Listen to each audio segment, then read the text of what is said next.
ഉമ്മി അല്ലാഹുമ്മ ഗ്ഫിർ ലി ഉമ്മി ബൈദ ഉമ്മി. അല്ലാഹുവേ എന്റെ ഉമ്മയ്ക്ക് ശേഷം എന്നെ പോറ്റി വളർത്തി എന്റെ പൊന്നുമ്മയാണ്, ആ ഉമ്മയെ നീ പരീക്ഷിക്കല്ലേ അല്ലാ. എന്നിട്ട് റസൂലുള്ളാഹി കൈ നീട്ടി ഫാത്തിമ ബിൻത് അസദിന്റെ മയ്യത്തെടുത്ത് ഖബറിലോട്ട് വെച്ചു. അല്ലാഹുവിന്റെ റസൂലിന്റെ റിസാലത്തിന്റെ ഭൂശരീരം ഈ ഖബറിൽ ഒന്ന് ഉരുണ്ടു എന്ന ഒരൊറ്റ ബറക്കത്ത് കാരണത്താൽ, അല്ലാഹുവിന്റെ റസൂൽ സല്ലല്ലാഹു അലൈഹി വസല്ലമയുടെ ദുആ കാരണത്താൽ ഫാത്തിമ ബിൻത് അസദിനെ മാത്രം ഖബർ സ്വീകരിക്കാൻ ഇരിക്കില്ലെന്ന് ലോകത്തിന്റെ മുത്തേ നബിയുൽ ഹറമൈൻ സയ്യിദുൽ കൗനൈൻ വസീലത്തുനാ ഫിദ്ദാറൈൻ മുഹമ്മദുർ റസൂലുള്ളാഹ്. ഒരു പെണ്ണിന് കിട്ടിയ അപൂർവമായ ഭാഗ്യത്തെക്കുറിച്ചാണ് ഞാൻ പറഞ്ഞത്. അതുകൊണ്ട് ഞാൻ എന്റെ പ്രിയപ്പെട്ട സഹോദരിമാരോട്, എന്റെ ശബ്ദം കേൾക്കാൻ ഇവിടെ മദ്രസാ ഹാളിൽ തിങ്ങിക്കൂടിയ എന്റെ പ്രിയപ്പെട്ട ഉമ്മപെങ്ങന്മാരോട്, സഹോദരിമാരെ കൊതിക്കണം, നമ്മൾ മനസ്സിലൊരാഗ്രഹമുണ്ടാകണം. ലോകത്തെല്ലാവരെയും ഖബർ വല്ലാതെ ഞെരുക്കുമ്പോ അതിൽ നിന്ന് രക്ഷപ്പെട്ട സൗഭാഗ്യം കിട്ടിയ ഫാത്തിമാനെ നിങ്ങൾക്കറിയുമോ? കൽബാണ് ഫാത്തിമ കേട്ടാൽ പോരാ, കൽബാണ് ഫാത്തിമ അറിഞ്ഞാൽ പോരാ, അറിയേണ്ടത് ഈ ഫാത്തിമയാണ്. ഖബറിനെ പോലും മണിയറയാക്കിയ ബഹുമാനപ്പെട്ട ഫാത്തിമയെ നിങ്ങൾക്കറിയുമോ? കടൽ കടന്നു വന്ന വിദേശ സംസ്കാരത്തെ കെട്ടിപ്പിടിക്കാനും വാരിപ്പിടിക്കാനുമുള്ള വല്ലാത്ത ഭോഗതൃഷ്ണയുടെ മരുപ്പറമ്പായി പോയ സാംസ്കാരിക അധിനിവേശത്തിന്റെ നടുവില് മദാമ പെണ്ണിന്റെ വേഷവിധാനത്തെ പോലും ലജ്ജിപ്പിക്കുന്ന രീതിയിൽ കല്യാണം നടക്കുന്ന ഓഡിറ്റോറിയത്തിന്റെ വരാന്തത്തിൽ മാംസപിണ്ഡങ്ങളെ പോലെ എഴുന്നള്ളിച്ചു പോയ എന്റെ പ്രിയപ്പെട്ട മുസ്ലിം ഉമ്മ, നീ ആരേണ്ടതാണെന്നറിയുമോ? കല്യാണ ചന്തയില് പരപുരുഷന് മോഹിച്ചു കൊത്താനുള്ളവളല്ല പെണ്ണ്. കല്യാണം നടക്കുന്ന ഓഡിറ്റോറിയത്തിൽ എല്ലാവർക്കും ഇഷ്ടം അടുക്കളയിലെ ബിരിയാണിയല്ല, ആവി പറക്കുന്ന ബിരിയാണിയല്ല. അണിഞ്ഞൊരുങ്ങി വന്ന പെണ്ണിനെ കൊത്തിപ്പെറുക്കാനാണ് ഓഡിറ്റോറിയത്തിന്റെ താല്പര്യമെങ്കിൽ എന്റെ സഹോദരങ്ങൾ ഭാഷ കടുത്തു പോയാൽ ക്ഷമിക്കണം, പറയാതിരിക്കാൻ കഴിയില്ല. വിവാഹ ചന്തയിൽ മത്സര ബുദ്ധിയോടെ കോടികൾ എറിഞ്ഞ് പകട കളിക്കുന്ന സമുദായത്തിന്റെ ആർഭാടത്തിന്റെ നടുവില് പെണ്ണുങ്ങൾ മുഴുവനും സ്ത്രീകൾ മുഴുവനും വിവാഹത്തിന്റെ നന്മ നഷ്ടപ്പെടുത്താനുള്ള കേന്ദ്ര ബിന്ദുവാകുമ്പോ എന്റെ പെങ്ങളെ, നീ അറിയേണ്ടത് ആരെയെന്നറിയുമോ? നീ അറിയേണ്ടത് ബോളിവുഡിന്റെയും ഹോളിവുഡിന്റെയും സിനിമാ താരങ്ങളെയല്ല, നീ അറിയേണ്ടത് അവരെയല്ല. എല്ലാ സിനിമാ താരങ്ങളെയും എന്റെ പെങ്ങൾക്കറിയാം. പക്ഷേ പെങ്ങളെ, നിങ്ങൾക്കറിയുമോ? ആയിഷ അന്തറാവിയെ നിങ്ങൾക്കറിയുമോ? മറിയം ജമീലെ നിങ്ങൾക്കറിയുമോ? ലോകത്തിൽ മുഴുവന് സാംസ്കാരിക അധിനിവേശത്തിന്റെ നടുവില് ഏറ്റവും വലിയ സംസ്കാരവുമായിട്ട് കടന്നു വന്ന ജമാൽ അബ്ദുൽ നാസറിന്റെ പട്ടാളക്കാര് തടവറയിലോട്ട് വലിച്ചെറിയുമ്പോ, ഇരുമ്പടികൾക്കുള്ളിലെ പരിവരുത്ത സിമന്റ് ബെഞ്ചിൽ കിടന്നുറങ്ങുമ്പോ ജമാൽ അബ്ദുൽ നാസറിന്റെ കമാൽ അത്താതുർക്കിന്റെ പട്ടാളക്കാര് അവർ മുഴുവന് കടിച്ചു കീറാൻ വേണ്ടി ചെന്നായിക്കളെ കൂട് തുറന്നു വിടുമ്പോ ദിവസക്കണക്കിന് ദിവസങ്ങളായി ഒന്നും കടിക്കാതെ വിശന്ന് വലഞ്ഞു നിന്ന ചെന്നായിപ്പറ്റത്തിന്റെ കൂട് തുറന്നു വിട്ടിട്ട് ജയിലിന്റെ വാതിൽ തുറക്കുമ്പോ നീണ്ട കിടക്കുന്ന ദണ്ഡകളുമായി ചോരമണക്കുന്ന നാവുകളുമായിട്ട് മനുഷ്യ ശരീരം മുമ്പിൽ കിട്ടിയപ്പോ പട്ടിണി തീർക്കാൻ വേണ്ടി കടിച്ചു കീറാൻ വേണ്ടി ചാടി വന്ന ചെന്നായിക്കളുടെ നേരെ ഒരു വട്ടം ചെന്നായിക്കള് ചോര തെട്ടുന്ന നാവുമായി തന്നെ നേരെ ചാടി വരുമ്പോ ചാടി വരുന്ന ചെന്നായിക്കളുടെ നേരെ കൈ ചൂണ്ടിയിട്ട് الملك القدوس السلام المؤمن المهيمن العزيز الجبار المتكبر سبحان الله عما يشركون എന്ന സൂറത്തുൽ മുജാദലയുടെ ആയത്തോതി കഴിയുമ്പോ ചാടി വന്ന ചെന്നായിക്കൾ പൂച്ചക്കുട്ടിയെ പോലെ കാൽപ്പാടം നക്കി തുടച്ചു കൊടുത്ത ജമാൽ അബ്ദുൽ നാസറിന്റെ കാരാഗൃഹത്തിന്റെ പരിപരത്ത സിമന്റ് ബെഞ്ചിൽ കിടന്നുറങ്ങുമ്പോ ആ ഉറക്കത്തിൽ ഓരോ രാത്രിയും അല്ലാഹുവിന്റെ റസൂലിനെ സ്വപ്നം കണ്ട ബഹുമാനപ്പെട്ട ബീവി സൈനബുൽ ഗസാലിയെ നിങ്ങൾക്ക് ആർക്കെങ്കിലും പരിചയമുണ്ടോ? എന്റെ പെങ്ങളോട് ഞാൻ സന്ദർഭോചിതമായിട്ട് ഓർമ്മിപ്പിക്കുകയാ, ഈ സഹോദരിമാരെയാണ് നീ റോൾ മോഡലാക്കേണ്ടത്. അല്ലാതെ ശ്വാന സൗന്ദര്യ പ്രദർശന മത്സരത്തിൽ സമ്മാനം മോഹിച്ച് പുമറേരിയൻ പട്ടിക്കുഞ്ഞുങ്ങളെ മടിത്തട്ടിലിരുത്തി പാരൂട്ടുന്ന പട്ടണത്തിലെ കൊച്ചമ്മമാരെ അത് കണ്ടിട്ടല്ല ലോകത്ത് ജീവിക്കേണ്ടത്. അല്ലാഹുവിന്റെ റസൂല് പറഞ്ഞു, പരലോകത്തിന്റെ മണ്ണറയെ മണിയറയാക്കിയത് ഇല്ലാ ഫാത്തിമ ബിൻത് അസദ് റളിയല്ലാഹു തആല അൻഹാ ഒടുകയെന്ന് പ്രവാചകൻ നബി മുഹമ്മദുർ റസൂലുള്ളാഹ്. പ്രവാചകൻ നബി മുഹമ്മദുർ റസൂലുള്ളാഹ്. ഒരു സ്ത്രീ ആരാകാൻ പറ്റും? ഖുർആൻ പറയൻ, റസൂലുള്ള പറയൻ. അതുകൊണ്ട് സഹോദരിമാരെ, നമ്മൾ ഇങ്ങനെ ആകാൻ വേണ്ടി ശ്രമിക്കണം. നമ്മൾ ഇങ്ങനെയാകാൻ വേണ്ടി ശ്രമിക്കണം. ഇവരുടെ ചരിത്രം പഠിക്കണം. ആയിഷ അന്തറാബിയുടെ പാശ്ചാത്യന്റെ പുത്രൻ എന്ന ഇസ്ലാമിന്റെ ക്ലാസിക് പുസ്തകം എഴുതിയ ആയിഷ അന്തറാബി ആർക്കറിയാം? പാരീസിലേക്ക് പരക്കുന്ന വ്യക്തി എന്നെഴുതിയ മറിയം ജമീലെ ആർക്കറിയാം? നമുക്ക് ആകെ അറിയാവുന്നത് 7 മണിയാകുമ്പോൾ ബാങ്ക് വിളിക്കുന്ന സമയത്ത്, പള്ളിയിൽ ബാങ്ക് വിളിക്കുന്ന സമയത്ത് നേരെ പൈപ്പിന്റെ ചുവട്ടിൽ പോയി ഒളു എടുത്ത് നന്നായിട്ട് മുഖമൊക്കെ കഴുകി പോയി ഒരു മുസല്ല എടുക്കും. നമ്മൾ ഉറക്കം നിസ്കരിക്കാൻ വേണ്ടിയാണ് പോയി ഒരു മുസല്ലയായിട്ട് പോയി നേരെ പോയി ഹാളിൽ പോയി ഒരൊറ്റ ഇരുപ്പാണ് ടിവിയുടെ മുമ്പിൽ, ഒരു റിമോട്ടും കയ്യിലെടുക്കും. ബിസ്മില്ലാഹിർ റഹ്മാനിർ റഹീം നബൈത്തുൽ ഇത്തിഖാഫി ഇലാ അമാമി ഹാദൽ ടിവി ഇലാ നിഹായത്തി ഐഡിയ സ്റ്റാർ സിംഗർ അൽഹംദുലില്ലാഹ് തീർന്ന്. ആകെ നമുക്കറിയാവുന്ന നമ്മൾ കണ്ടുപിടിക്കണം അവിടെയാണ്. ഇല്ല സഹോദരിമാരെ, ആ സമയത്ത് നീ എടുത്തിട്ട് ഖുർആൻ ഓതീൻ. ആ സമയത്ത് നീ ലോകത്തിന്റെ ദാർശനിക വ്യക്തികളെ കുറിച്ച് പഠിക്കീൻ. അവരുടെ ജീവിതത്തിലേക്ക് കടന്നു പോകാൻ ശ്രമിക്കീൻ. അള്ളാഹു തൗഫീക്ക് നൽകി അനുഗ്രഹിക്കുമാറാകട്ടെ. പണ്ട് വയസ്സായ ആളുകളെങ്കിലും രാത്രി ഇരുന്നൊരു സന്ധ്യാവും വരുമ്പോൾ ഖുർആൻ, ഇപ്പൊ അതുമില്ല. വയസ്സായ ഉമ്മുമാരെ വയസ്സ് 98 കഴിഞ്ഞ് 2 സീസൺ കൂടെ അടയ്ക്കാനുള്ളൂ. എന്നാലും ഉണ്ടാകും നമ്മളതിന്റെ പുറത്ത്. പറഞ്ഞു കൊടുക്കാൻ ആരുമില്ല. ലോകം മുഴുവനും ഇൻഷാ അല്ലാഹ് കുടുംബജീവിതത്തിന്റെ കുടുംബ പശ്ചാത്തലം വയ്യം ഉസ്താദ് അവസാന ദിവസം പറയും. അതുകൊണ്ട് ഞാൻ അതിലേക്ക് പോകുന്നില്ല. ഖബറിലെ ആലമുൽ ബർസഖിലെ 1ാമത്തെ അനുഭവം ഏതാണ്? ഖബർ ഞെരുക്കും. അതിൽ നിന്ന് രക്ഷപ്പെട്ടത് ഒരു പെണ്ണാണ്. ആ പെണ്ണാവാൻ ശ്രമിക്കും. അള്ളാഹു തൗഫീഖ് നൽകട്ടെ. 2ാമത്തെ അനുഭവം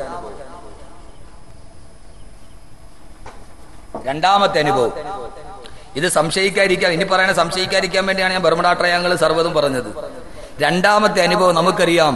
ഒരാള് ഖബറിലോട്ട് പോയി കഴിഞ്ഞാൽ, ഖബറിലോട്ട് വെച്ച് കഴിഞ്ഞാൽ മലക്ക് വരും, ഇല്ലേ? ചോദ്യം ചോദിക്കാൻ വേണ്ടി കൊണ്ടുപോയി വെച്ച് എല്ലാരും പോയി കഴിഞ്ഞാൽ മലക്ക് വരും. മലക്ക് വന്ന് ചോദ്യം ചോദിക്കും. അള്ളാഹുവിന്റെ റസൂൽ പറഞ്ഞു, ഇതെല്ലാവരും കേൾക്കും, ഇല്ലൽ ഇൻസാൻ, മനുഷ്യൻ ഒഴികെ. കബറിൽ കിടന്ന് നിലവിളിക്കുന്നതും, കബർ കാട്ടി കൊണ്ടുപോയി മയ്യത്തടക്കി ഉടനെ കൊണ്ട് പശുവിനെ കെട്ടി നോക്ക്, പശു കിടന്ന് ചാടും. കാരണം പശുവിനറിയാൻ താഴെ അടക്കുന്ന കാര്യം എല്ലാം അറിയാവുന്ന മനുഷ്യന് മാത്രം അറിയില്ല. അള്ളാഹ് റസൂൽ പറഞ്ഞ കബറിന്റെ അകത്തടക്കുന്ന ചോദ്യോത്തരവും കബർവാസിയുടെ നിലവിളിയും ലോകത്തുള്ള സർവ്വ വസ്തുക്കളും കേൾക്കും, ഇല്ലൽ ഇൻസാൻ, മനുഷ്യനൊഴികെ. റസൂലുള്ള പറഞ്ഞു, മനുഷ്യനെ കേൾപ്പിക്കാത്തത് എന്തുകൊണ്ടാണ്? വലൗ സമിഅൽ ഇൻസാനു ലസൈഖാ, മനുഷ്യനെങ്ങാനും കേട്ടിരുന്നെങ്കിൽ അവൻ ഹൃദയസ്തംഭനം വന്ന് മരിച്ചു പോകുമായിരുന്നു. മനുഷ്യന് മാത്രം കേൾക്കാൻ പറ്റൂല, ബാക്കി സർവ്വ പറവകൾക്കും പക്ഷികൾക്കും തവളകൾക്കും എല്ലാത്തിനും കേൾക്കാം. നമ്മൾ കേട്ടിരുന്നെങ്കിലോ? റസൂലുള്ള പറഞ്ഞില്ലേ, മനുഷ്യനെ സന്തൂക്കെട്ടിൽ ഇങ്ങനെ ചുമന്നുകൊണ്ട് പോണ വഴിക്ക് ദുരാത്മാവാണെങ്കിൽ വിളിക്കും, അള്ളാഹു എന്നെ എവിടെ കൊണ്ടുപോകുന്നു, അതിനക്കദ്ദിമൂനി എന്നെ എവിടെ കൊണ്ടുപോകുന്നു പറഞ്ഞ് കടന്ന് നിലവിളിക്കും. അത് മനുഷ്യന് മാത്രം കേൾക്കാൻ പറ്റില്ല, ബാക്കി സർവർക്കും കേൾക്കാം. മനുഷ്യനെങ്ങാനും കേട്ടിരുന്നെങ്കിലോ? കട്ടിലിട്ടിട്ട് നമ്മൾ ഓടൂലേ? കബറിൽ കിടന്ന് നിലവിളിക്കേണ്ട ശബ്ദം നമ്മൾ കേട്ടാ ഏതെങ്കിലും ഒരുത്തൻ കള്ളു കുടിക്കുവോ? ദുനിയാവ് പരീക്ഷണമാണ്. കാണാത്തത് വിശ്വസിക്കുന്നവനാണ് മുഅ്മിൻ. ഖുർആൻ ആദ്യം തുടങ്ങുന്നതിന് എങ്ങനെയാണ്? കാണാത്തത് വിശ്വസിക്കണം, കണ്ടു വിശ്വസിക്കലല്ല. ഖുർആൻ ആദ്യം തുടങ്ങുന്നത് എങ്ങനെയാണ്? സൂറത്തുൽ ഫാത്തിഹ കഴിഞ്ഞാൽ ബിസ്മില്ലാഹിർ റഹ്മാനിർ റഹീം അലിഫ് ലാം മീം, 3 അക്ഷരം അതിന്റെ താഴെ എഴുതും. ഇതിന്റെ അർത്ഥം അല്ലാഹുക്കല്ലാതെ വേറെ ആർക്കും അറിഞ്ഞുകൂടാ. ഒരു വിശ്വാസി എന്ന് പറഞ്ഞാൽ അവൻ അറിയാത്തത് വിശ്വസിക്കുന്നവനാണ്. അല്ലാഹുക്ക് ഇതറിയൂ. അല്ലദീന യുഅ്മിനൂന ബിൽ ഗൈബി, അദൃശ്യം കൊണ്ട് വിശ്വസിക്കുന്നവനാണ് മുഅ്മിൻ. ഞാൻ കണ്ണീ കണ്ടത് മാത്രമേ വിശ്വസിക്കുള്ളൂ എന്ന് പറഞ്ഞാൽ അതിന് സ്ഥാനമില്ല ലോകത്ത്. എഡ്വിൻ കെമ്പിൾ പറഞ്ഞതുപോലെ കണ്ണുകൊണ്ട് കണ്ടത് മാത്രമേ നീ അംഗീകരിക്കൂ എന്നുള്ള തിയറിക്ക് ബഹിരാകാശത്തിൽ യാതൊരുവിധ പ്രസക്തിയില്ല. അവിടെ കാണാത്തതാണ് കൂടുതൽ. അതേപോലെ തന്നെ ഒരു സത്യവിശ്വാസിയുടെ അടയാളം എന്താ? അള്ളാഹ് ആദ്യം പറഞ്ഞ അലിഫ്ലാമീം പറഞ്ഞിട്ട്, അടേ നിനക്കൊന്നും അറിഞ്ഞൂടെ, എനിക്ക് അറിയാവൂ, അത് നീ വിശ്വസിക്കണം. അതുകൊണ്ട് ഇനി നടക്കുന്ന വിശ്വസിച്ചേ പറ്റൂ. നമുക്കറിയാം, മനുഷ്യര് കബറിൽ നടക്കുന്ന സംഭവം കാണും, മയ്യത്ത് അടക്കിയിടാൻ, മണ്ണിട്ട് മൂടുകയാണ്. അവിടെ കടന്ന് മയ്യത്ത് കിടന്ന് നിലവിട്ട് വിളിച്ചാല് നമുക്ക് മയ്യത്തടക്കാൻ പറ്റുമോ? പേടിച്ചു പോയില്ലേ? നമ്മള് കണ്ടാൽ തന്നെ നമ്മൾ പേടിച്ചു ഇല്ലേ? ഞാൻ ഈ അടുത്ത സമയത്ത് ഒരു വർഷം മുമ്പ് ഞാനൊന്ന് കമ്പന്തേനി യാത്ര പോയി. കണ്ടാ നമ്മൾ പേടിച്ചു പോകും, പിന്നെ നമ്മൾ കേട്ടാല്. അപ്പോൾ പോകുന്ന വഴിക്ക് തേനി കഴിഞ്ഞ് 2 റോഡുണ്ട്. വലതു ഭാഗത്ത് റോഡ്, ഇടതു ഭാഗത്താണ് ഈ പച്ചക്കറിയൊക്കെ കൂറ്റി കേരളത്തിൽ നിന്നുള്ള ലോഡ് പോകുന്നത്. മറ്റേ വഴിയിലാണ് സാധാരണ വണ്ടികൾ പോകുന്നത്. പോകുന്ന വഴിക്ക് രാത്രി ഒരു 3 മണിയായി. ഞങ്ങൾ പോയ കാറ് കേടായി. വണ്ടി അവിടെ നിർത്തി. എന്ത് ചെയ്യും? എന്റെ കൂടെ 2 സുഹൃത്തുക്കളുണ്ട്. അപ്പോ അതുവഴി കേരളത്തിൽ നിന്ന് പോണ വണ്ടികൾ വരില്ല. വണ്ടി അവിടെ ഇട്ടിട്ട് പോകാൻ പറ്റും. അപ്പൊ എന്റെ കൂടെ സിദ്ദീഖെന്ന് ഒരു പയ്യനുണ്ട്. അപ്പൊ അവനോട് ഞാനും കൂടെയുള്ള ആളും കൂടെ പറഞ്ഞു, നീ ഒരു കാര്യം ചെയ്യും, ഇവിടെ നിന്ന് വേറെ ഒരു 3 മണി 3:30 നീ നടന്ന് അപ്പുറത്തെ റോഡിൽ പോയി നിൽക്ക്. നമുക്ക് പരിചയമുള്ള ലോറി ഏതെങ്കിലും വരും. അപ്പൊ അവരുടെ അടുത്ത് ചോദിച്ചാൽ അടുത്ത വർക്ക്ഷോപ്പ് എവിടെ ഉള്ളതെന്ന് അറിയാം. നമുക്ക് പരിചയമില്ല. അവിടെ നീ പോയി അവിടെ നിൽക്കാൻ പറഞ്ഞു. അപ്പൊ ഇവന്ന് തന്നെ പോകാൻ പേടി. ഇവന് തന്നെ പോയി. അപ്പം ഞാൻ പറഞ്ഞ് നിങ്ങൾ രണ്ടുപേരും കൂടെ പോയി ഞാൻ ഇവിടെ നിൽക്കാമെന്ന് പറയാൻ എനിക്ക് ധൈര്യം വളരെ കുറവ്. എനിക്ക് ധൈര്യം ഇല്ലാണ്ടൊന്നുമില്ല. 7 ആശാന്മാരുടെ അടുത്ത് കളരി പഠിച്ചാ ഞാൻ. ഒരു 10 പേരൊക്കെ ഒന്നിച്ച് വന്നാൽ ഒറ്റയ്ക്ക് തിരിഞ്ഞോടാ ഒരു പേടിയില്ലെന്ന് പണ്ടാര് പറഞ്ഞാൽ നമുക്ക് ധൈര്യം കൂടുതലായതുകൊണ്ട് ഏതായാലും ഞാൻ പറഞ്ഞു നീ ഒരു കാര്യം. അപ്പം അവൻ പറഞ്ഞു ഞങ്ങൾ രണ്ടുപേരും കൂടെ ഉസ്താദ് ഇവിടേക്ക്. അവൻ അതേതായാലും വേണ്ട, ഒരു അപരിചിതമായ സ്ഥലത്ത് ഈ തീവ്രവാദികളിലൊക്കെ ആക്രമണമുള്ള ഞാൻ നിൽക്കണത് ശരിയാവില്ല, അതുകൊണ്ട് ഇവിടെ ഞാൻ നിൽക്കാം, ഞങ്ങൾ രണ്ടും കൂടെ നിൽക്കാം, നീ ഒന്ന് പോകാൻ പറഞ്ഞു. അങ്ങനെ അവനേതായാലും പോയൊരു 3:30-4 മണിയായി. ഇവൻ അവിടെ പോയി നോക്കിയാൽ നല്ല തമിഴ്നാടല്ലേ, രാവിലെ ഭയങ്കര തണുപ്പാണ്. ഇവന്റെ കയ്യിൽ ആകെയുള്ള ഒരു വെള്ള തോർത്തുണ്ട്. അവിടെ പോയി കുറെ നേരം നിന്നിട്ട് ആരെയും കണ്ടില്ല. ഇവൻ ആ വെള്ള തോർത്തെടുത്തിട്ട് ഈ ഇതിന്റെ മുകളിൽ കൂടി ഇങ്ങനെ അങ്ങ് കെട്ടി, വെള്ള തോർത്ത് ഈ മയ്യത്തിന്റെ 3 കെട്ട് കെട്ടണമാതിരി അങ്ങ് കെട്ടി. നിന്ന് മടുത്തപ്പോ സൈഡിൽ ഒരു കല്ല് കണ്ട് ആ കല്ലിന്റെ മുകളിൽ കയറി ഇങ്ങനെ കുത്തിയിരുന്ന് വെള്ള തോർത്തും കെട്ടിയിട്ടുണ്ട്. കുറെ കഴിഞ്ഞപ്പോ ഒരു പാൽക്കാരൻ വന്നു, അതിലൊരു അണ്ണാച്ചി. ഇവൻ ആ കല്ല് ചെയ്യുന്ന ഒരു 4:30 പരപരാ വെളുത്തുള്ള അണ്ണാച്ചി. ഇയാള് തിരിഞ്ഞു നോക്കി എന്റെ ഭഗവാനെ ഇപ്പൊ വണ്ടി സൈക്കിള് പാലും ഇട്ടിട്ട് ഓടി. കുറെ കഴിഞ്ഞപ്പോ ഒരു പത്രക്കാരൻ വന്നപ്പോ ഇവൻ വീണ്ടും അണ്ണാച്ചി. അവൻ തിരിഞ്ഞു നോക്കിയപ്പോ പത്രവും സൈക്കിളും ഇട്ടിട്ട് അവന് ഓടി. ഇവൻ ആകെ പേടിയായി. ഇവൻ രണ്ടുപേരും ഓടണുണ്ട്. ഇവൻ തിരിച്ചോടി നേരെ അങ്ങോട്ട് എടുത്തു വന്നു. അതുകൊണ്ട് ഉസ്താദേ എനിക്ക് പറ്റൂല അവിടെ ഇരിക്കുക, എന്നെ കാണുന്നവരെല്ലാം ഓടും ഉസ്താദേ. അങ്ങനെ ഏതായാലും ഞങ്ങൾ 3 പേരുടെ വണ്ടി അവിടെ കിടക്കട്ടെ, പോയാ പോട്ടെ. അവിടെ ആ സ്ഥലത്ത് പോയി, നടന്ന സംഭവമാണ്. അങ്ങനെ അവിടെ പോയപ്പോ ഏതാണ്ട് നോക്കിക്കൊണ്ടാ ഇവൻ ഇരുന്ന സമയത്ത് ഭയങ്കര ആൾക്കൂട്ടം, നേരം പരപരാ വെളുത്തു. ഞങ്ങൾ നോക്കിയപ്പോ ഈ പാൽക്കാരനും പത്രക്കാരനും ഒക്കെ ഉണ്ട്. പാൽക്കാരൻ പറയുന്നത് ആ ഇവിടെയാ ഇരുന്നേന്ന് ചൂണ്ടിക്കാണിക്കുന്നു. ഇതെന്താ സംഭവം? അപ്പൊ ഞാൻ പറഞ്ഞടാ തൽക്കാലത്തേക്ക് നീയായി നമുക്കത്ത് ഇന്ന് എന്താന്ന് ശ്രദ്ധിക്കാം. പോയി നോക്കുമ്പോ എല്ലാവരും പറഞ്ഞു ഇവിടെ ഇരിക്കുന്ന ഞാൻ കണ്ടതാണ്, ഇങ്ങ ഉക്കാർന്ന് നാ പാക്കല് തമിഴ്. അവസാനം എല്ലാം കഴിഞ്ഞ് പോയപ്പോ ഞാൻ ഈ സിദ്ദീഖിനോട് വിളിച്ചിടേ നീ എവിടെയാ ഇരുന്നത്? ഞാൻ സ്ഥലമൊക്കെ കണ്ടു. ഞാൻ ചോദിച്ചേ നീ എവിടെയാ ഇരുന്നേ? അവൻ പറഞ്ഞു ഉസ്താദേ ഇതാ ഈ ചൂണ്ടിയ പടി. അവൻ അങ്ങനെ നിന്ന് അവിടെ സെമിത്തേരിയുടെ ഫ്രണ്ട് ഒരു ശവക്കല്ലറയുടെ കല്ലുണ്ട്, അതിന്റെ മുകളിൽ ഇവൻ കയറിയിരുന്നത്. രാത്രി ആയതുകൊണ്ട് കണ്ടില്ല, കണ്ട കല്ല് ഇവൻ കയറിയത്. സെമിത്തേരിയാണ്, വലിയ സെമിത്തേരി, റോഡ് സൈഡിൽ ശവക്കല്ലറയുടെ മുകളിൽ ക്രിസ്ത്യാനികളുടെ ശവക്കല്ല മുകളിൽ വലിയ കല്ലുണ്ടല്ലോ, അതിന്റെ മുകളിലാണ് ഇവൻ വെളുത്ത തോർത്തും കെട്ടിയിട്ടിരിക്കുന്നത്. ആളുകൾ കണ്ടാ ഭയന്ന് നിലവിളിച്ചു പോകൂലേ എന്ന് പറഞ്ഞാല് നമ്മൾ ഈ സാധനം കേട്ടാൽ തന്നെ പേടിയാണ്, കണ്ടാൽ തന്നെ നമുക്ക് പേടിയാണ്. അപ്പൊ അള്ളാന്റെ റസൂല് പറഞ്ഞു നിങ്ങൾ മനുഷ്യര് കേട്ടൂല, കേട്ടാ പേടിയല്ലേ, കണ്ടാ നമ്മൾക്ക് പേടി ഉണ്ടാവൂലേ? അതുകൊണ്ടാണ് റസൂൽ പറഞ്ഞ മനുഷ്യൻ കേട്ടില്ല. മനുഷ്യൻ കേട്ട് കഴിഞ്ഞാലോ കേൾക്കാൻ പാടില്ല. നിങ്ങളേക്ക് എല്ലാരും കേൾക്കുന്നില്ല, പിന്നെ ഞങ്ങൾക്ക് കേട്ടാ എന്താ? കേൾക്കാൻ പാടില്ല. കേട്ടാ പിന്നെ ലോകത്ത് നമ്മളാരും ചലിക്കുവോ? എന്റെ നാടിന്റെ അടുത്ത്, എന്റെ നാട് ഇടുക്കി ജില്ലയിലാണ്, ഇപ്പോഴാണ് കൊല്ലത്ത് താമസിക്കുന്നത്. കുരുതിക്കുളം എന്ന് പറഞ്ഞൊരു സ്ഥലമുണ്ട്. ആ സ്ഥലത്ത് ഒരു സെമിത്തേരി ഉണ്ട്. ആ സെമിത്തേരിയുടെ ഫ്രണ്ടിൽ കൂടെ ആരും പോകില്ല, പ്രേതം ഉറങ്ങുന്ന വിശ്വാസം. ഞാനൊക്കെ സ്കൂളിൽ പഠിക്കുന്ന സമയത്ത് ഉച്ചയ്ക്ക് പോലും അതിലേക്ക് പോകില്ല. ഞാൻ ഗവൺമെന്റ് സ്കൂളിലാണ് പഠിച്ചത്. ഒരിക്കലും ഓട്ടോ ഡ്രൈവർ അതിലേ പോയി, രാത്രി 10-12 മണി സെക്കൻഡ് ഷോ കഴിഞ്ഞ് ഓട്ടം പോയപ്പോ സെമിത്തേരിയുടെ ഫ്രണ്ടിൽ ചെന്നപ്പോ ഒരു കന്യാസ്ത്രീ കൈ കാണിച്ചു. ഇവ നിർത്തിയില്ല. കന്യാസ്ത്രീ ഈ പ്രേതം ഈ ലോകത്തിൽ വന്നാലോ, ഇത് പേടിയായിട്ട് ഓടിച്ചു പോയി. കുറെ കഴിഞ്ഞ പള്ളിയുടെ അപ്പുറത്തേക്ക് ഒരു ഫാദർ കൈ കാണിച്ചു. അവൻ വണ്ടി നിർത്തി ഫാദറിനെ ഓട്ടോയ്ക്കകത്ത് കയറി. കാരണം അച്ഛന്റെ കയ്യിൽ കുരിശ് കണ്ടാലും പ്രേതം വരില്ല എന്ന് പിടിച്ചിട്ടുണ്ട്. അങ്ങനെ പിടിച്ച് അകത്ത് കയറ്റിയിരുത്തി. കുറെ കഴിഞ്ഞിട്ട് ഈ അകത്ത് കയറിയുന്ന ഈ ഫാദർ ഒന്നും മിണ്ടുന്നില്ല, മിണ്ടാതിരിക്കും. അപ്പൊ ഇവന് വീണ്ടും പേടി കൂടി. ഇവൻ ആ ഫാദറിനോട് ചോദിച്ചു, സാറേ അച്ഛോ ഇവിടെ ഈ പ്രേതമൊക്കെ ഉണ്ടെന്ന് എല്ലാരും പറഞ്ഞ് പേടിപ്പിക്കുന്നുണ്ട്. അച്ഛന് പള്ളിയിൽ വികാരിയാകുമ്പോ അച്ഛൻ അറിയാറ് ഇവിടെ പ്രേതമൊക്കെ ഉള്ളത് ശരിയാണോ അച്ഛാ? അപ്പൊ പറയുന്ന അച്ഛൻ പറഞ്ഞു, പൊന്നു കുഞ്ഞാടെ നീ അത് ചോദിച്ചാ ഞാൻ എങ്ങനെ പറയും? ഞാൻ മരിച്ചിട്ട് 12 വർഷമായിരുന്നു. ഞാൻ മരിച്ചിട്ട് 12 വർഷം. ഇപ്പൊ നടക്കുന്ന കാര്യമൊക്കെ എനിക്ക് പറയാൻ പറ്റുമോ? പിന്നെ അവന്റെ അവസ്ഥ എന്തായിരിക്കും? ഞാനിത് പറഞ്ഞ ചിരിക്കാൻ വേണ്ടി പറഞ്ഞല്ല, കാര്യം മനസ്സിലാവാൻ വേണ്ടി പറഞ്ഞാണ്. ഇങ്ങനെ കേട്ടപ്പോ തന്നെ നമുക്ക് പേടി. അപ്പൊ പിന്നെ ഇത് അറിഞ്ഞിരുന്നെങ്കിലോ ഖബറിലെ നിലവിളി. അള്ളാഹുവിന്റെ റസൂല് പറഞ്ഞു, മരിച്ചു കഴിഞ്ഞാൽ ഒരാളുടെ അടുക്കൽ 2 മലക്ക് വരും. ഇല്ലേ? ആരാണ് വരുന്നത്? മുൻകരൻ നക്കീറും.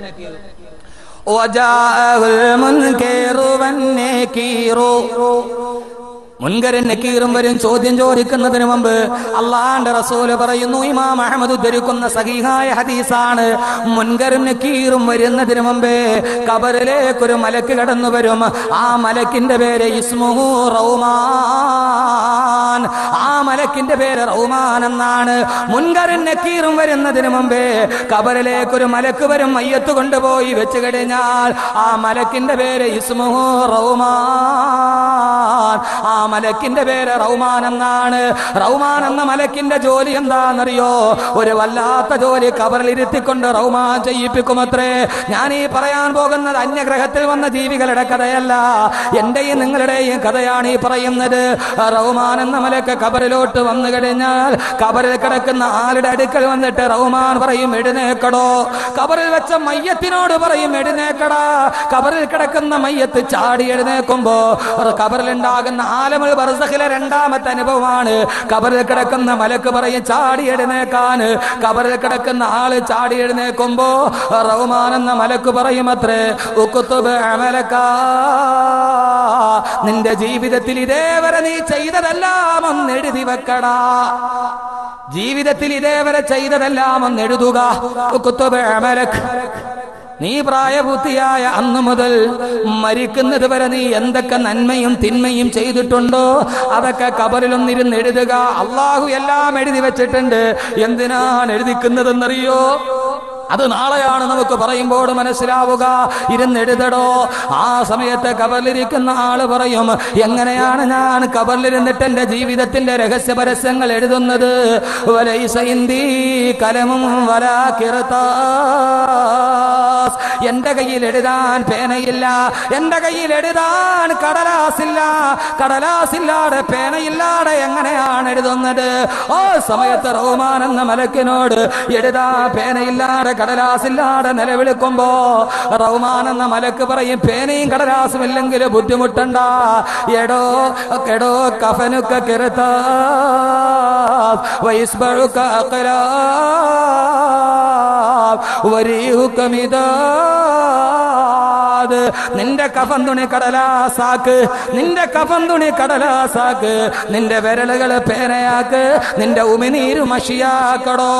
ഉമിനീരിൽ വിരൽ മുക്കിയിട്ട്, ഉമിനീരിൽ വിരൽ മുക്കിയിട്ട്, ഉമിനീരിൽ വിരൽ മുക്കിയിട്ട് കഫൻ തുണിയുടെ സൈഡിലോട്ടങ്ങ് എഴുതാൻ തുടങ്ങാൻ.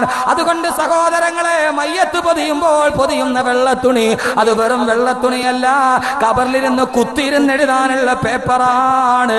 നിന്റെ നാവ് ഉമിനീരിലേക്ക് നിന്റെ കയ്യങ്ങ് തൊട്ടിട്ട് കഫന്നുണിയുടെ സൈഡിലോട്ടങ്ങ് എഴുതാൻ പറയുമ്പോ എവിടെയാണ് സഹോദരങ്ങളെ ജീവിതം മുഴുവനും നട്ടങ്ങളിലോട്ട് കടന്നുപോയ എന്റെ പ്രിയപ്പെട്ട മുസ്ലിം ചെറുപ്പക്കാരാ?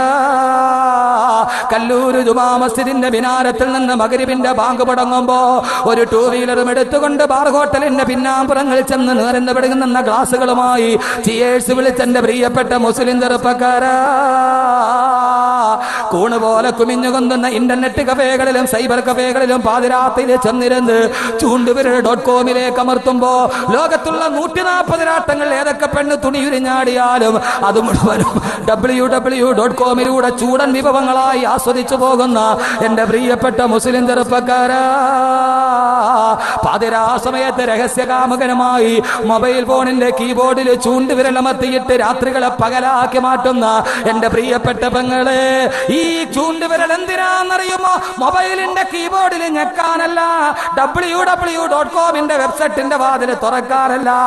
ഈ ചൂണ്ടുവിരൽ വെച്ച് നിന്റെ കവന്തുണിയുടെ അറ്റത്ത് നീ എഴുതണം. നീ മദ്യപിച്ചെങ്കിൽ, നീ പലിശ മേടിച്ചത്, നീ അന്യനെ വഞ്ചിച്ചത്, നീ കള്ളം പറഞ്ഞത്, നീ ചീട്ട് കളിച്ചത്, നീ പലിശ വാങ്ങിച്ചത്, മറ്റൊരുവന്റെ ഫസാദ് പറഞ്ഞത്, കളവ് പറഞ്ഞത്, എല്ലാം പ്രായപൂർത്തിയായ അന്നു മുതൽ അവൻ മരിക്കുന്നത് വരെ സർവ്വതും അങ്ങ് എഴുതാൻ തുടങ്ങുമ്പോ ഇത് കേട്ട സഹാബത്ത് ചോദിച്ചു, പത്ര നബിയെ, അള്ളാഹുവിന്റെ തിരുദൂതരെ, അള്ളാഹുവിന്റെ തിരുദൂതരെ, ആ മനുഷ്യന്റെ ജീവിതത്തിന്റെ തുടക്കം മുതൽ ഒടുക്കം വരെയുള്ള സർവ്വകാര്യങ്ങളും അവൻ ഓർമ്മയിരിക്കുമോ?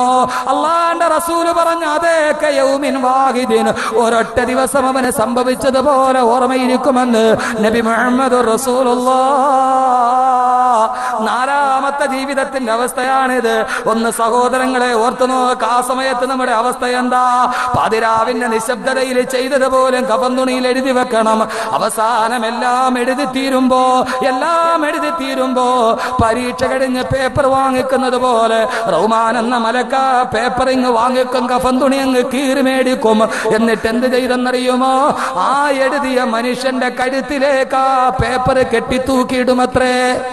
അവന്റെ കഴുത്തിലേക്ക് ആ പേപ്പർ ഇങ്ങ് കെട്ടിത്തൂക്കിയിടുമത്രേ.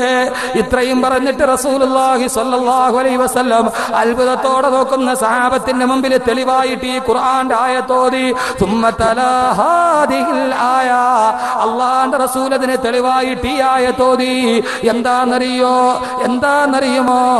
അല്ലാഹുവിന്റെ പ്രവാചകൻ ഓതുകയാണ്, وكل إنسان ألزمناه طائره في عنقه ونخرج له يوم القيامة كتابا يلقاه منشورا. وكل إنسان ഓരോ മനുഷ്യരും അൽസംനാഹു ത്വായിറഹു ഫീ ഉനുഖി, അവന്റെ എല്ലാ പ്രവർത്തനങ്ങളും അവന്റെ കഴുത്തില് അവന്റെ മുതുകില് കെട്ടിത്തൂക്കിയിടും. എന്തിനാണെന്നറിയോ? സാധാരണ എഴുത്തല്ല, സ്വന്തം കൈപ്പടയിലാണ് എഴുതുന്നത്. ദുനിയാവിലെ സ്വന്തം കൈപ്പടയിൽ എഴുതിയത് ഏറ്റവും വലിയ തെളിവാണ്, നിഷേധിക്കാൻ പറ്റില്ല. ചോദിക്കുമെടാ, നിന്റെ കൈപ്പടയിൽ നീ എഴുതിയതല്ലേ? സ്വന്തം കൈപ്പടയിൽ അല്ലാഹു എഴുതിപ്പിച്ചിട്ട് എന്തിനാണ് കഴുത്തിൽ കെട്ടുന്നതെന്നറിയുമോ? സൂറത്തുൽ ഇസ്രായിൽ കാണാം, വനുഖ്രിജു ലഹു യൗമൽ ഖിയാമത്തി കിതാബൻ യൽഖാഹു മൻശൂറാ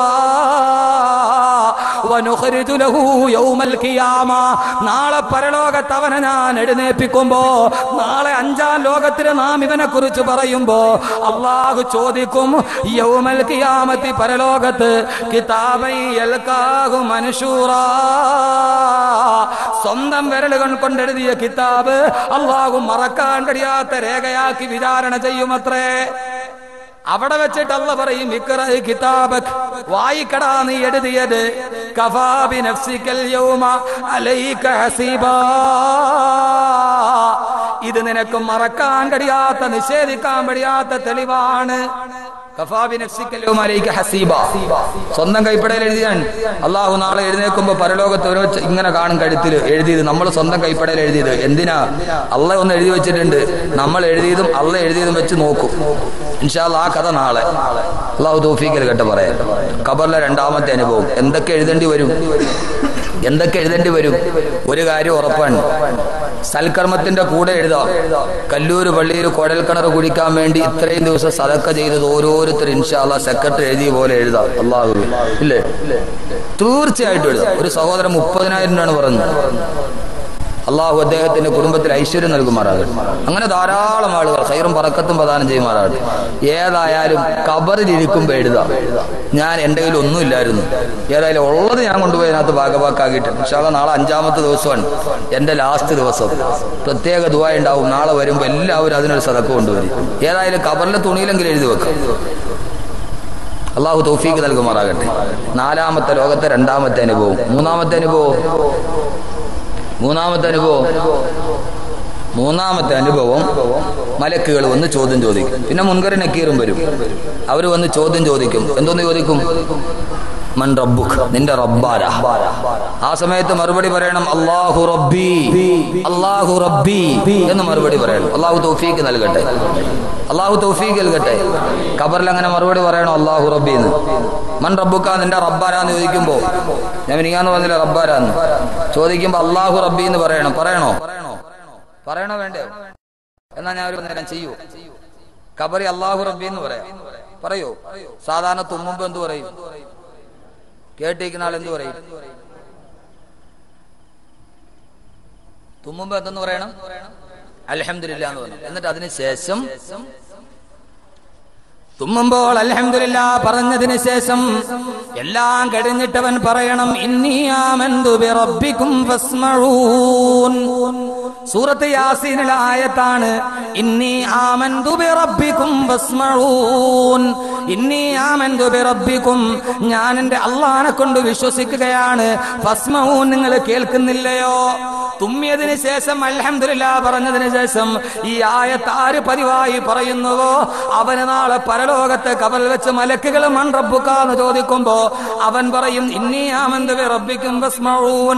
എപ്പോഴും ഞാൻ എൻ്റെ റബ്ബിനെ കുറിച്ച് പറഞ്ഞത് ഫസ്മഊൻ, നിങ്ങൾ കേട്ടതല്ലേ? അല്ലാഹു റബ്ബി എന്ന് പറയും എന്ന് റസൂലുള്ളാഹിയുടെ ഒരു ഹദീസ്. ഇൻഷാ അല്ലാഹ് ഇനി മുതൽ എന്ത് പറയണം? വഅദ് മാത്രമല്ല, ചികിത്സ, മരുന്ന്, സർവ്വ അഭ്യാസങ്ങളും ഉണ്ട് ഇവിടെ. ഇത് വേറെ കോട്ടക്കൽ ആയുർവേദശാലയിലൊന്നും കിട്ടൂല. അൽഹംദുലില്ലാ എന്ന് വേണ്ടത് പറഞ്ഞ സൂറത്ത് യാസീൻ ഇന്നി ആമന്തു ബിറബ്ബിക്കും വസ്മഊൻ എന്ന് പറഞ്ഞോളീൻ. ഇൻഷാ അല്ലാഹ് ഖബറിൽ ഈ ചോദ്യത്തിന് മറുപടി പറയാം. ഇനി മൂന്നാമത്തെ അനുഭവം അതാ, ചുരുക്കി പറയാൻ സമയം. മൂന്നാമത്തെ അനുഭവം ഇതൊക്കെ എഴുതി മലക്കുകൾ വന്ന് ചോദ്യമൊക്കെ ചോദിച്ചു. അല്ലാഹു ആരാ? മൻ റബ്ബുക? അല്ലാഹു റബ്ബി. മൻ ഇമാമുക? ഖുർആനു ഇമാമി. മൻ നബിയുക? മുഹമ്മദുൻ നബിയ്യി എന്നൊക്കെ പറഞ്ഞതിന് ശേഷം എല്ലാ ചോദ്യത്തിനും മറുപടി എഴുതിയാൽ, എല്ലാ ചോദ്യത്തിനും ഉത്തരം എഴുതിയാൽ എന്താ കിട്ടുന്നത്? ഇന്റർവ്യൂവിന് പോയി ചോദ്യം ചോദിച്ചു, എല്ലാം ചോദിച്ചാൽ ചോദ്യത്തിന് മറുപടി കിട്ടി, പാസ്സായി. ശരി, നീ എന്തായി?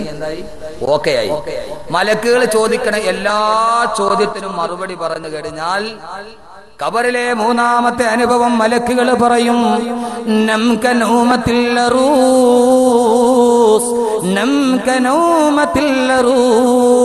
പുതിയാപ്പള ഉറങ്ങുന്നത് പോലെ നീ ഖബറിൽ ഉറങ്ങിക്കൊള്ളുക. അള്ളാന്റെ റസൂല് പറഞ്ഞു, അഫ്രിശു ലഹു ഫിറാസൽ ജന്ന, ഈ ഖബറിൽ കിടക്കുന്നതിന് വേണ്ടി സ്വർഗത്തിന്റെ വിരിപ്പ് വിരിച്ചു കൊടുക്കുക. കാണാമറയത്തോളം ഇവന്റെ ഖബർ വിശാലമാക്കി കൊടുക്കുക. ഇനി ഇവൻ ആരടിയല്ല, അവന് സ്വർഗത്തിന്റെ വിശാലതയാണ് ഖബറിന്. അവൻ കിടക്കുന്നത് മണ്ണിലല്ല, മെത്തയ്ക്കു പകരം മണ്ണതിൽ വിരിച്ചിട്ടതാ. സുബ്ഹാന റബ്ബി, ഇരുളിനാൽ പെയിന്റിട്ടതാ. ഖബറെന്നു കേട്ടാൽ തൽക്ഷണം ഞെട്ടേണ്ടടാ, കണ്ടാലുടൻ വാവിട്ടു നീ കരയേണ്ടതാ. വാവിട്ട് വേണമെന്നാണ് തഴവ ഉസ്താദ്. തഴവ ഉസ്താദ് വാത് പറഞ്ഞ സ്ഥലമാണ് കല്ലൂര്. ആ പറക്കത്തൊക്കെ ഉള്ളതുകൊണ്ട് അതിൽ നല്ല നല്ല ആളുകൾ വാത് പറഞ്ഞ സ്ഥലത്ത് ഈ പാവപ്പെട്ടവനോട് വാത് പറയാൻ കിട്ടിയ വലിയ അവസ്ഥ തന്നെ. നല്ല നല്ല ആളുകൾ, തഴവ ഉസ്താദ്, തഴവ ഉസ്താദിന്റെ മോൻ, എല്ലാവരും സൂഫികൾ വാത് പറഞ്ഞ സ്ഥലമാണ് കല്ലൂര്. അള്ളാഹു സുബ്ഹാനഹു വ തആല അവിടെ തന്നെ നിൽക്കാൻ ഈ പാവപ്പെട്ടവനും തൗഫീഖ്. അള്ളാഹു ആ തൗഫീഖ് ആഖിറം വരെ എത്തിക്കട്ടെ. എത്രയോ നല്ല മനുഷ്യരിവിടെ കിടപ്പുണ്ട്. അള്ളാഹു അവരുടെയൊക്കെ ജീവിതം നമുക്ക് നൽകി അനുഗ്രഹിക്കുമാറാകട്ടെ.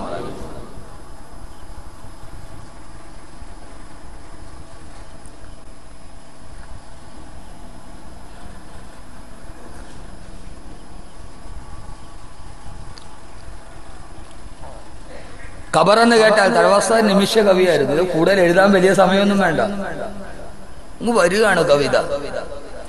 നിമിഷ കവിയായിരുന്നു. തുഞ്ചത്തെഴുത്തച്ഛനൊന്നുമല്ല. തുഞ്ചത്തെഴുത്തച്ഛൻ യഥാർത്ഥത്തിൽ നിമിഷ കവിക്ക് അവാർഡ് കൊടുക്കണമെങ്കിൽ തഴവാസാന് കൊടുക്കണമായിരുന്നു, ഇല്ലേ? പക്ഷെ അതാരും പരിഗണിച്ചില്ല. തുഞ്ചത്തെഴുത്തച്ഛൻ കവിത്രയത്തിന്റെ ആളാണ്. കുഞ്ചൻ നമ്പ്യാര് നിമിഷ കവിയായിരുന്നു എന്നാണ്. കുഞ്ചൻ നമ്പ്യാരെ നിമിഷ കവി എന്ന് വിളിക്കാൻ കാരണമുണ്ട്. സാമൂതിരി അവിടത്തെ മാടമ്പിയുടെ മോള് പാടത്തൂടെ നടന്നു വരികയാണ്. അപ്പൊ കുഞ്ചൻ നമ്പ്യാർ എതിർവശത്തൂടെ പോവാണ്. പോകാൻ സ്ഥലമില്ല. അപ്പൊ മാടമ്പിയുടെ മോള് കുഞ്ചൻ നമ്പ്യാരോട് മാറിക്കിടാന്ന്. ഈ കൊച്ചു പെണ്ണ് കുഞ്ചൻ നമ്പ്യാരെന്ന് പറയുന്ന വലിയ പാട്ടുകാരനെ, കവിയെ എടാന്ന് വിളിച്ചു. അദ്ദേഹത്തിന് വലിയ ഷെയ്മായി മനസ്സിട്ടിരുന്നു. ഈ മോക്ക് വയറ്റുവേദന വന്നു. അപ്പോ കുഞ്ചൻ നമ്പ്യാരുടെ അടുക്കൽ വന്നിട്ട് പറഞ്ഞു, എനിക്കൊരു മരുന്ന് പറഞ്ഞുതരാം. കുഞ്ചൻ നമ്പ്യാർ മരുന്ന് പറഞ്ഞു കൊടുത്തു. എങ്ങനെയാ അറിയാൻ? ഒരു പ്രാവശ്യം എടാന്ന് വിളിച്ചതിന് തിരിച്ച് പദ്യം പാടിയപ്പോ 12 പ്രാവശ്യം എടിയെന്ന് വിളിച്ചു. മരുന്ന് പറഞ്ഞൊരു അമ്മിക്കുരുന്നടി അലകിൻ പിടിയടി എന്ന് പറഞ്ഞൊരു പാട്ടുണ്ട് കുഞ്ചൻ നമ്പ്യാർ. നിനക്ക് മരുന്ന് അമ്മിക്കുരുന്ന്. അമ്മിക്കുരുന്ന് പറഞ്ഞാൽ എന്താ സാധനം എന്നറിയോ? ഇല്ലാത്തൊരു മരുന്ന് പറഞ്ഞു കൊടുത്തു. 12 പ്രാവശ്യം തിരിച്ചടിയെന്ന് വിളിച്ചു ഒറ്റ നിമിഷം കൊണ്ട്. അമ്മിക്കുരുന്നടി അലകിൻ പിടിയടി. മരുന്നെടുത്ത് കൊണ്ടുവരാം, പക്ഷെ ഒരു കഷായം ഉണ്ടാക്കണം. കഷായത്തിന് വേണ്ട സാധനം അതൊക്കെ. അമ്മിക്കുരുന്ന്. അമ്മിക്കുരുന്ന് എന്ന് പറഞ്ഞാൽ എന്തുവാ? അമ്മി അമ്മി എന്ന് സഹോദരിമാരെ അരക്കണ സാധനമില്ല. ഇപ്പൊ അതൊന്നുമില്ല ഒരു വീട്ടില്. അരക്കണ അമ്മി. അമ്മയുടെ കുരുന്ന്, അമ്മയുടെ മോൻ. കിട്ടുവോ സാധനം? അമ്മി പ്രസവിക്കുവോ? അമ്മ പ്രസവിക്കും. അമ്മി പ്രസവിക്കുവോ? ഇല്ല. അലകിൻ പിടി, തൂമ്പാക്ക് കിട്ടുന്ന പിടി, അലകിന്റെ പിടി, ഇതെല്ലാം കൂടെ കൊണ്ടുവന്ന് ചതച്ചരച്ച് കിടക്കുക. അതാണ് കുഞ്ചൻ നമ്പ്യാര്. കുഞ്ചൻ നമ്പ്യാർ ഒരു നിമിഷം കൊണ്ട് പറഞ്ഞാണ്. തഴവ ഉസ്താദിന്റെ അടുക്കൽ വന്നിട്ട് ഒരാൾ പറഞ്ഞൊരു സദക്ക കൊടുത്തു. എന്നിട്ട് ഉസ്താദെ അസുഖമാണ്, മാറാൻ വേണ്ടി ദുആ ചെയ്യണം. ഉടനെ ഒരു 2 വരി പാട്ട് സദക്ക കൊടുത്തിട്ട്, ഉസ്താദെ ഒന്ന് അസുഖം മാറാൻ വേണ്ടി ദുആ ചെയ്യണമെന്ന് പറഞ്ഞു. തീരണേനിപ്പുറം 2 വരി പാട്ട്. അസുഖങ്ങളൊക്കെയും മാറ്റണേ നീ മന്നവ, പറയല്ലേ നീ എന്നോട് പോടോ പിന്നവാ. അസുഖങ്ങളൊക്കെയും മാറ്റണേ നീ മന്നവ, പറയല്ലേ നീ എന്നോട് പോടോ പിന്നവാ. അള്ളാഹുവേ അസുഖം ഇപ്പൊ തന്നെ മാറ്റണം. പോയിട്ട് പിന്നെ വരാൻ പറയരുത്, ഇപ്പൊ തന്നെ മാറ്റിയേക്കണം. ഇതാണ് ദഅവ ഉസ്താദ്. ഖബർ എന്ന് കേട്ടാൽ ഇതാണ് അനുഭവം. ഖബറിൽ എല്ലാ ചോദ്യവും പറഞ്ഞു കഴിഞ്ഞാൽ അവന്റെ സ്വർഗ വിശാലമാക്കും. മണ്ണിന്റെ മെത്തയ്ക്ക് വരെ സ്വർഗത്തിന്റെ മെത്തയാകും. മലക്കുകൾ അവസാനം പറയും നൗമത്തിൽ അറൂസ്, പുതിയാപ്പിള ഉറങ്ങണ പോലെ ഉറങ്ങിക്കും. ഖബറിൽ പറയാൻ ഈ പുതിയാപ്പിളയുടെ ഉറക്കം, പുതിയാപ്പിളയുടെ ഉറക്കം എന്താ? ഇത് പറയുന്ന അടുത്ത ഭാഗം മനസ്സിലാവാൻ വേണ്ടല്ല, വേറൊന്നിനോടല്ല. പുതിയാപ്പിളയുടെ ഉറക്കം എന്താ? എന്നാ പിന്നെ നീ നന്നായിട്ട് ഉറങ്ങിക്കുമെന്ന് പറഞ്ഞാൽ പോരാ. നമുക്ക് നൗമത്തിൽ അറൂസ്, പുതിയാപ്പിള ഉറങ്ങണ പോലെ ഉറങ്ങിക്കോളാൻ പറഞ്ഞ അതിന്റെ അർത്ഥം എന്താ? പുതിയാപ്പിള ഉറങ്ങണ പോലെ ഇറങ്ങാൻ പറഞ്ഞാൽ പുതിയാപ്പിളയുടെ ഉറക്കത്തിന് ആരും തടസ്സം ഉണ്ടാക്കൂല. ഉണ്ടാക്കോ? നമ്മുടെ വീട്ടില് മോളെ കെട്ടിച്ച് ഭർത്താവ് പെണ്ണിന്റെ വീട്ടിലല്ലേ കിടക്കണേ ആദ്യത്തെ ദിവസം. ഇവിടെ അങ്ങനെയല്ലേ? എല്ലായിടത്തും കേരളത്തിലും. പിന്നെ കണ്ണൂരൊക്കെയാണ് കല്യാണം ഉള്ളത്. അപ്പൊ കല്യാണം കഴിഞ്ഞിട്ട് പുതിയാപ്പിള നമ്മുടെ വീട്ടിൽ താമസിക്കുമ്പോ പുതിയാപ്പിളയുടെ റൂമിന്റെ മുമ്പിൽ പോയിട്ട് നമ്മുടെ ഈ പിള്ളേരുണ്ടല്ലോ, പിള്ളേർ പോയി ബഹളം ഉണ്ടാക്കിയ ഉമ്മമാരെന്തു പറയും? പുതിയാപ്പിള ഉറങ്ങുന്നുണ്ട്. അവര് പോലും വളരെ പതുക്കെ പറയുള്ളൂ. പുതിയാപ്പിള പുതിയാപ്പിള ഉറങ്ങണ കണ്ട മാറിപ്പാടാ എന്ന് പറയും. അവര് പോലും ഉറക്കെ പറയൂല. കാരണം എന്താ? പുതിയാപ്പിള എന്ന് പറഞ്ഞാൽ നമ്മുടെ വീട്ടിൽ ആദ്യമായിട്ട് വന്ന ആളാണ്. ഖബർ പറയാം എന്റെ വീട്ടിൽ ആദ്യമായിട്ട് വന്ന ആളാണ്. നീ പുതിയാപ്പിള ഉറങ്ങണ പോലെ ഉറങ്ങിക്കോ. പുതിയാപ്പിള ഉറക്കത്തിന് തടസ്സമേ ഇല്ല. നീ അതേപടി കിടന്നോ. അള്ളാഹു പറയും, മലക്കുകൾ പറയും നംക നൗമത്തിൽ അറൂസ്, പുതുമണവാളൻ ഉറങ്ങുന്നത് പോലെ നീ ഉറങ്ങിക്കൊള്ളുക. അവന് യാതൊരുവിധ ആലോചനകളില്ലാതെ ബുദ്ധിമുട്ടുകളില്ലാതെ അവൻ അവിടെ കിടന്നുകൊണ്ടുറങ്ങുമെന്ന് നബി മുഹമ്മദുർ റസൂലുള്ളാഹ്. അങ്ങനെ ആ ഖബർവാസി അവിടെ പുതിയാപ്പിള ഉറങ്ങണ പോലെ ഉറക്കമായി. ഈ ഉറക്കം എവിടം വരെ നീണ്ടിരിക്കും? ഇലാ യൗമി യുബ്അസൂൻ, അവനെ പരലോകത്ത് എഴുന്നേൽപ്പിക്കുന്നവരെ. 4ാമത്തെ ലോകം ഇതാണ്. ഇനി അടുത്തത് 5ാമത്തെ ലോകമാണ്. ഞാൻ ഇന്നലെ പറഞ്ഞു, ലോകാവസാനം പറഞ്ഞു. ഇന്നലെ നിർത്തിയത് ഓർമ്മയുണ്ടോ? അതേപോലെ തുടർച്ചയായിട്ടാണ് 5 ദിവസം പറയുന്നത്. ഓർത്തിരുന്നാലേ രണ്ടും തമ്മിലൊരു. ഇന്നലെ എന്താ പറഞ്ഞ? ഇസ്രാഫീൽ സൂറന്ന ഒന്നാമത് ഊതി, മലക്കുകളെല്ലാം മരിച്ചു, അസ്രായീലും മരിച്ചു, അള്ളാഹു മാത്രം ബാക്കിയായി. ലോകത്തൊന്നുമില്ല, മനുഷ്യനെല്ലാം മണ്ണിന്റെ അടിയിലാണ്. അപ്പൊ നേരത്തെ മരിച്ചവര് ഖബറിൽ കിടന്നുറങ്ങണം. ഇനി നിസ്കരിക്കാത്തവരും നോമ്പ് പിടിക്കാത്തവരാണ് മലക്കുകളുടെ ഇടി കൊണ്ടുകൊണ്ട് കിടക്കുന്നത്. ലോകാവസാനമാകുമ്പോ എല്ലാവരും മണ്ണിന്റെ അടിയിലാവും. പിന്നെ അള്ളാഹ് മാത്രം ബാക്കിയാകും. ഇന്നലെ നമ്മൾ അവിടെയാണ് അവസാനിപ്പിച്ചല്ലേ? ഇനി ഇതും കൂടെ കൂട്ടി നോക്കി. അപ്പൊ ഇനി ലോകത്ത് ആരുമില്ല. ലോകത്ത് ആരുമില്ല. എല്ലാവരും ഖബറിൽ കിടന്നുറങ്ങാൻ ആണല്ലോ. ഖബറിൽ കിടന്നുറങ്ങല്ലേ? എല്ലാവരും നല്ല ഉറക്കത്തിൽ കിടക്കാൻ. കുറേ നേരം അങ്ങ് ഉറങ്ങി, നല്ല ഉറക്കം. നല്ല ഉറക്കം കഴിഞ്ഞ് നമ്മൾ എഴുന്നേൽക്കുമ്പോ അവസ്ഥ എന്താ? ഒന്നുകിൽ നമ്മൾ എഴുന്നേൽക്കണമെങ്കിൽ ഒരു സൗണ്ട് കേൾക്കണം. നല്ല ഉറക്കത്തിൽ കിടക്കുക, ഗാഢനിദ്രയെ കിടക്കുക. ലോകത്തുള്ള മുഴുവൻ കോടിക്കണക്കിന് ജനങ്ങൾ, അവരെ മുഴുവൻ ഉണർത്തണമെങ്കിൽ ചെറിയ സൗണ്ട് മതിയോ? ചെറിയ സൗണ്ട് കേട്ടാൽ നമ്മൾ എഴുന്നേക്കുവോ? നമ്മുടെ ഒക്കെ ഉറക്കത്തിൽ വലതു ചെവിയുടെ ചുവട്ടി വന്ന് ആറ്റം ബോംബ് പൊട്ടിയാൽ നമ്മൾ ചോദിക്കും ഈ കടുക് ഉറക്കണ ശബ്ദം എവിടെ നിന്ന് വന്നാണ്? അത്രയ്ക്ക് ഉറക്കമായിരിക്കും നമുക്ക്. ഇത്രയും ആളുകൾ കിടന്നുറങ്ങുമ്പോൾ അവർ എഴുന്നേൽപ്പിക്കണമെങ്കിൽ ചില്ലറ സൗണ്ട് മതിയോ? ആ ശബ്ദം കേട്ട് എഴുന്നേറ്റാ പരിസര ബോധം ഉണ്ടാവോ? ഇല്ല. ഇൻഷാ അല്ലാഹ് ആലമീൻ അവസാനിക്കുകയാണ്. 5ാമത്തെ ലോകം. ബാക്കി നാളെ പറയും. ഇവിടെ നിർത്താല്ലേ?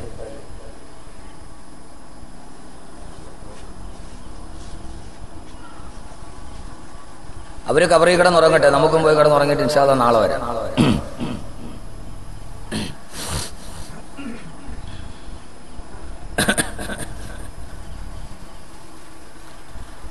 അള്ളാഹുവിന്റെ പ്രവാചകൻ പറഞ്ഞു, എല്ലാവരും ആ ഖബറിൽ കിടന്നുറങ്ങുകയാണ്.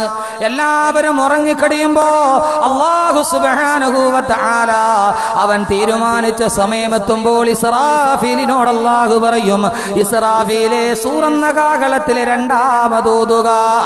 ഇസ്രാഫീലെ സൂറന്ന കാഹളത്തിൽ രണ്ടാമതൂതുക. ഒന്നാമതൂതിയപ്പോ സർവ്വതും തകർന്ന് തരിപ്പണമായി. ഇസ്രാഫീലെ സൂറന്ന കാഹളത്തിൽ രണ്ടാമതൂതുക. ഇസ്രാഫീൽ സൂറന്ന കാഹളത്തിൽ രണ്ടാമതൂതുമ്പോ എന്താണ് സംഭവിക്കുക? അല്ലാഹു തന്നെ പറയട്ടെ. സുമ്മ നുഫിഖ ഫീഹി ഉഖ്റാ ഫഇദാ ഹും ഖിയാമുൻ യൻളുറൂൻ. സുമ്മ നുഫിഖ ഫീഹി ഉഖ്റാ. ഇസ്രാഫീൽ സൂർ എന്ന കാഹളത്തിൽ രണ്ടാമത് ഊതിക്കടിയുമ്പോ ഫൈദാ അന്നേരം ഞാൻ പറയുന്നതല്ല അല്ല തന്നെ പറയുകയാണ്, സൂറത്ത് സുമറിൽ കാണാം. ആ സമയത്തതാ ഖിയാമുൻ യൻളുറൂൻ, ഉറങ്ങിക്കിടക്കുന്നവരെല്ലാം ചാടി എഴുന്നേൽക്കലായി. അല്ല ഇസ്രാഫീലിനോട് ഇസ്രാഫീൽ സൂറന്ന കാലത്തിൽ രണ്ടാമത് ഊതുക, ഇസ്രാഫീൽ സൂറന്ന കാലത്തിൽ രണ്ടാമത് ഊതും. ആർക്കെങ്കിലും സംശയം ഉണ്ടാവല്ലോ? ഇല്ല. ഇതേവരെ ചോദിച്ചാൽ ഒരു സംശയമില്ല ഈ പറഞ്ഞതിൽ. നിങ്ങൾ ശ്രദ്ധിക്കണുണ്ടോന്നൊന്നും അറിയണ്ടേ? ഇസ്രാഫീൽ മരിച്ചു അല്ലേ, പിന്നെ എങ്ങനെയാണ് എഴുന്നേക്കുന്നത്? അങ്ങനെ ചോദിക്കും. അങ്ങനെ ചോദിച്ചാൽ മനസ്സിലാവൂ. ഇസ്രാഫീൽ മരിച്ചു കിടക്കാൻ, എല്ലാ മലക്കുകളും മരിച്ചു കിടക്കാൻ. അള്ളാഹുവിന്റെ പുനർലോകത്തിന്റെ തീരുമാനം അടുത്തെത്തുമ്പോ അള്ളാഹു പറയും ഒരു മഴ പെയ്യാൻ അള്ളാഹുവിന്റെ തീരുമാനമുണ്ടാകും. എവിടെ നിന്നോ തിമിർത്തൊരു മഴ പെയ്യുമ്പോ ആ മഴത്തുള്ളികൾ മരിച്ചു കിടക്കുന്ന ഇസ്രാഫീൽ അലൈഹിസ്സലാത്തു വസ്സലാമിന്റെ ശരീരത്ത് വീടുമ്പോ മരണപ്പെട്ട് കിടക്കുന്ന ഇസ്രാഫീൽ ചാടി എഴുന്നേക്കുമത്രേ. ചാടി എഴുന്നേറ്റിട്ട് അള്ളാന്റെ നേരെ നോക്കുമ്പോ അള്ളാഹു പറയും ഇസ്രാഫീലെ രണ്ടാമത് ഊതുക. ഒന്നൂതിക്കഴിഞ്ഞിട്ട് രണ്ടാമത്തെ ഊതൂതുക. ഇസ്രാഫീൽ സൂറന്ന കാഹളത്തിൽ ഊതുമത്രേ. ആ ഊതുന്ന സമയത്ത് എന്താ സംഭവിക്കുക? ഊതല് തന്നെ എന്താണ് ഖുർആൻ പറയട്ടെ. ഇൻ കാനത് ഇല്ലാ സൈഹതൻ വാഹിദ, അതൊരു ഇടിമുഴക്കം പോലൊരു ശബ്ദമാണ്. പെട്ടെന്നൊരാ ദിഗന്ധങ്ങൾ പൊട്ടുന്ന ഇടിമുഴക്കം ഉണ്ടാകുന്നു. ഫൈദാ അന്നേരം ഹും ജമീഉൻ ലദൈനാ മുഹ്ളറൂൻ, എല്ലാവരും എന്റെ മുമ്പിൽ ലദൈന, അല്ലാഹു പറയുകയാണ് എന്റെ മുമ്പിൽ മുഹ്ളറൂൻ ഹാളിറാക്കപ്പെട്ടു. ഒരു ഇടിമുഴക്കമാണ് കേൾക്കണത്. ഖബറിൽ കിടക്കാണ് എല്ലാവരും. ആരൊക്കെ? ഞാനും നിങ്ങളും ഒക്കെ ഉണ്ട്. ഇടിമുഴക്കം കേൾക്കുമ്പോ ഖബറിൽ കിടക്കുന്ന നമ്മൾ ചാടി എഴുന്നേക്കും. ചാടി എഴുന്നേക്കുമ്പോ നമ്മൾ സാധാരണ ഉറക്കത്തിൽ നല്ല ഉറക്കത്തിൽ കിടക്കുക. ആ സമയത്താണ് ചാടി എഴുന്നേറ്റ്. നമുക്ക് സ്ഥലകാല ബോധം ഉണ്ടാവുമോ? ഇല്ല.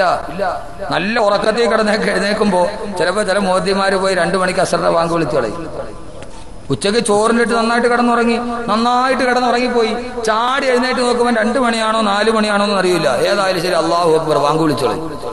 എപ്പോഴാണ് ഉറക്കം? അങ്ങനെയാണ്. ഉറക്കം ഒരു ചെറിയ മരണമാണെന്നാണ്. അന്നൗമു അഖുൽ മൗതി.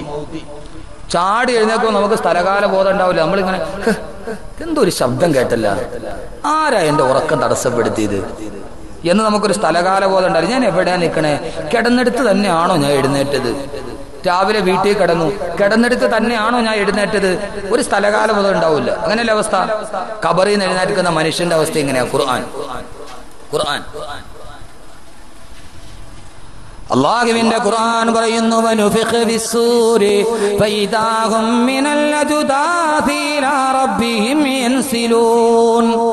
ഖബറിൽ കിടക്കുന്ന ആളുകൾ ഇസ്രാഫീലിന്റെ കാഹളം കേൾക്കുമ്പോ അവര് ചാടി ഖബറിൽ നിന്ന് എഴുന്നേൽക്കുമത്രേ. എന്ത് പറഞ്ഞിട്ടാണ് അവർ എഴുന്നേൽക്കുക? ഖാലൂ യാ വൈലനാ മംബഅസനാ മിൻ മർഖദിനാ ഹദാ മാ വഅദർ റഹ്മാനു വസദഖൽ മുർസലൂൻ. ഖാലൂ, അവര് ചോദിക്കും യാ വൈലനാ, ഞങ്ങളുടെ നാശമേ, മംബഅസനാ മിൻ മർഖദിനാ, ഞങ്ങൾ കിടന്നുറങ്ങുകയായിരുന്നല്ലോ. ആരാണ് ഞങ്ങളുടെ ഉറക്കത്തിന് തടസ്സമുണ്ടാക്കിയത്?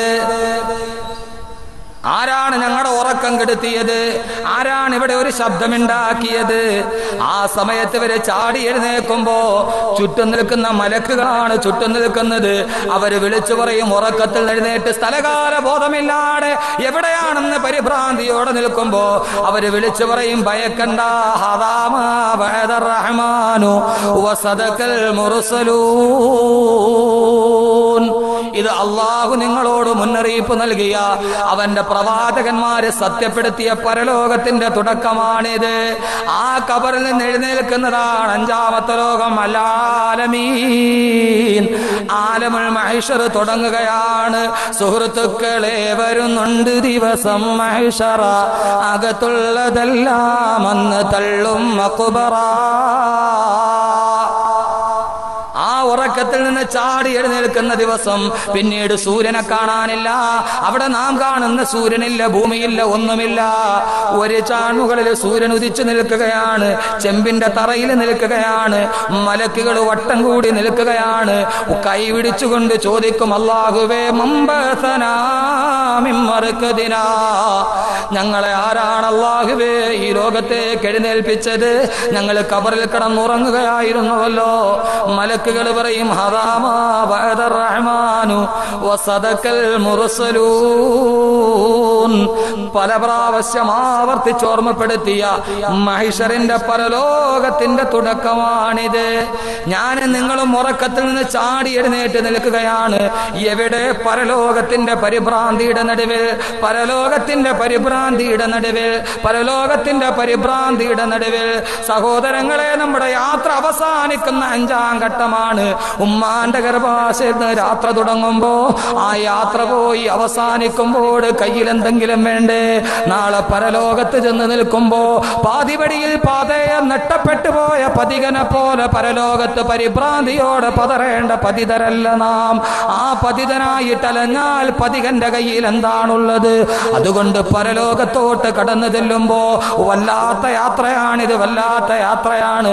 ഉമ്മാന്റെ ഗർഭാശയത്തിൽ നിന്ന് തുടങ്ങി പരലോകത്തെത്തി അവസാനിച്ച് നിൽക്കുകയാണ്. ഇത്രയേറെ ദീർഘദൂര യാത്ര ചെയ്യുമ്പോ ഒരുക്കമെങ്കിലും മനസ്സിൽ വേണ്ടേ? തയ്യാറെടുപ്പ് വേണ്ടേ? ഇവിടെ നിന്ന് കോഴിക്കോട് പോയാൽ 2 ദിവസം താമസിക്കുന്ന യാത്രയാണെങ്കിൽ എത്ര ജോഡി ഡ്രസ്സാണ് മടക്കി വെക്കുന്നത്? ഭക്ഷണത്തിനുള്ള പൈസയാണ് പോക്കറ്റിൽ കരുതുന്നത്. ഇത്രയും വലിയ ദൂരമായ യാത്രയ്ക്ക് പോകുമ്പോ പോക്കറ്റിൽ എന്തെങ്കിലും വേണ്ടേ? മേരിയാ ഗരീബോങ്കി വാലി ക്യാ കരൂ മേരെ ജോലി ഹെ ഖാലി. ഞാൻ എന്ത് ചെയ്യാനാണ്? ക്യാ കരൂ, ഞാൻ എന്ത് ചെയ്യാനാണ്? മേരി ജോലി ഹെ ഖാലി, എന്റെ പോക്കറ്റാണെങ്കിലോ കാലിയാണ്, എന്റെ പോക്കറ്റാണെങ്കിലോ കാലിയാണ്.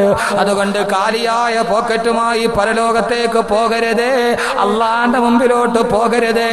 ഇന്നലെ ഞാൻ പറഞ്ഞില്ല, അള്ള പറഞ്ഞു വിട്ടത് സ്വർഗത്തിലേക്ക് പോകാനാണ്. അതുകൊണ്ട് എന്തെങ്കിലും കയ്യിൽ വെച്ചുകൊണ്ടേ റബ്ബിന്റെ മുമ്പിൽ പോയി നിൽക്കാവൂ. എന്താണ് കയ്യിലുണ്ടാകേണ്ടത്? എവിടെ യാത്ര പോയാലും പൊതിച്ചോറ് കെട്ടി കയ്യിൽ വെക്കുന്നവരാണ് നാം. പക്ഷേ അള്ള പറയുന്നു, നീ എന്റെ അടുക്കലോട്ട് വരുമ്പോ നിന്റെ കയ്യിലൊരു പൊതിക്കെട്ടുണ്ടായിരിക്കണം. ആ പൊതിക്കെട്ട് എന്താണെന്നറിയുമോ? അത് നിന്റെ അമ്പര ചുംബിയായ വീടല്ല, നിന്റെ മണിമാളികയല്ല, നിന്റെ മക്കളല്ല. അള്ളാന്റെ മുമ്പിൽ വരുമ്പോ നിന്റെ കയ്യിലൊരു പൊതിച്ചോറുണ്ടാവണേ. ആ പൊതിച്ചോറ്, എത്രയോ പൊതിച്ചോറ് കെട്ടിയവരാണ് നാം. ഗവൺമെന്റ് ഉദ്യോഗസ്ഥരേറെയുള്ള കല്ലൂർ പൊതിച്ചോറ് നന്നായിട്ട് കെട്ടുന്നവരാണ്.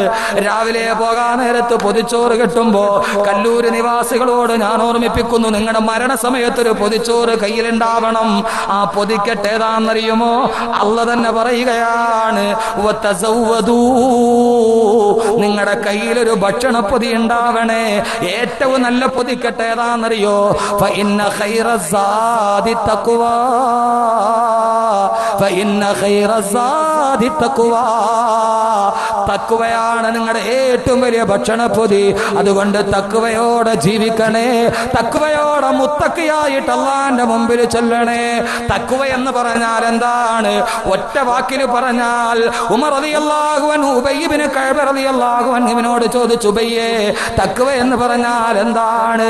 ഉബയ്യ് ഇബ്നു കഅബ് റളിയല്ലാഹു അൻഹു പറഞ്ഞു, തഖ്വ എന്ന് പറഞ്ഞാൽ കല്ലും മുള്ളും നിറഞ്ഞു കിടക്കുന്ന റോഡിലൂടെ നടന്നു പോകുമ്പോ ചെരുപ്പ് കാലിലില്ലാതെ നടന്നു പോകേണ്ടൊരവസ്ഥ വന്നാൽ, മുള്ള് കാലിൽ തറയ്ക്കാതെ, കാല് പോയി കല്ലിൽ തട്ടാതെ, മുള്ളിന്റെയും കല്ലിന്റെയും ഇടയിലുള്ള സ്ഥലത്ത് സൂക്ഷ്മതയോടെ കാൽപ്പാടം ചവിട്ടുന്നത് പോലെ അത്ര സൂക്ഷ്മതയോടെ ഹറാമും ഹലാലും വേർതിരിച്ച് ചവിട്ടി ജീവിക്കലാണ് തഖ്വ എന്ന് ബഹുമാനപ്പെട്ട ഉബയ്യ് ഇബ്നു കഅബ് റളിയല്ലാഹു അൻഹു. തഖ്വല്ലിലാഹി മദാറു കുല്ലി സഅദതി വതിബാഉ വഹുവ റഅസു ശർരി ഹബായിലാ. അള്ളാന്റെ മുമ്പിൽ എഴുന്നേറ്റ് വെക്കുമ്പോ കാലി കയ്യുമായിട്ട് പോയിട്ട് കാര്യമുണ്ടോ? കയ്യിൽ എന്തേലും ഉണ്ടാവണം. ഞാൻ അവസാനിപ്പിക്കുന്നു. ഒരു പൊതി കയ്യിൽ ഉണ്ടാവട്ടെ പോകുമ്പോ. തഖ്വയാണ് ഏറ്റവും നല്ല ഭക്ഷണ പൊതി. ബുദ്ധിയുള്ളവരെ അള്ളാഹനുസരിച്ച് ജീവിക്കും. അള്ളാഹു തൗഫീഖ് നൽകട്ടെ. നമ്മൾ എഴുന്നേറ്റ് പരലോകത്ത് നിൽക്കുകയാണ് ഇൻഷാ അല്ലാഹ്. നാളെ മഹിഷറാണ്, 5ാമത്തെ ലോകം. അൽ ആലമീന്റെ ഏറ്റവും അവസാനത്തെ ഘട്ടമാണ് നാളെ അൽ ആലമീൻ മഹിഷർ. മഹിഷർ പറഞ്ഞാൽ ഒത്തിരി ഉണ്ട് പറയാൻ. ഇൻഷാ അല്ലാഹ് കഴിയുന്നിടത്തോളം നാളെ നമുക്ക് പറഞ്ഞു നിൽക്കാം.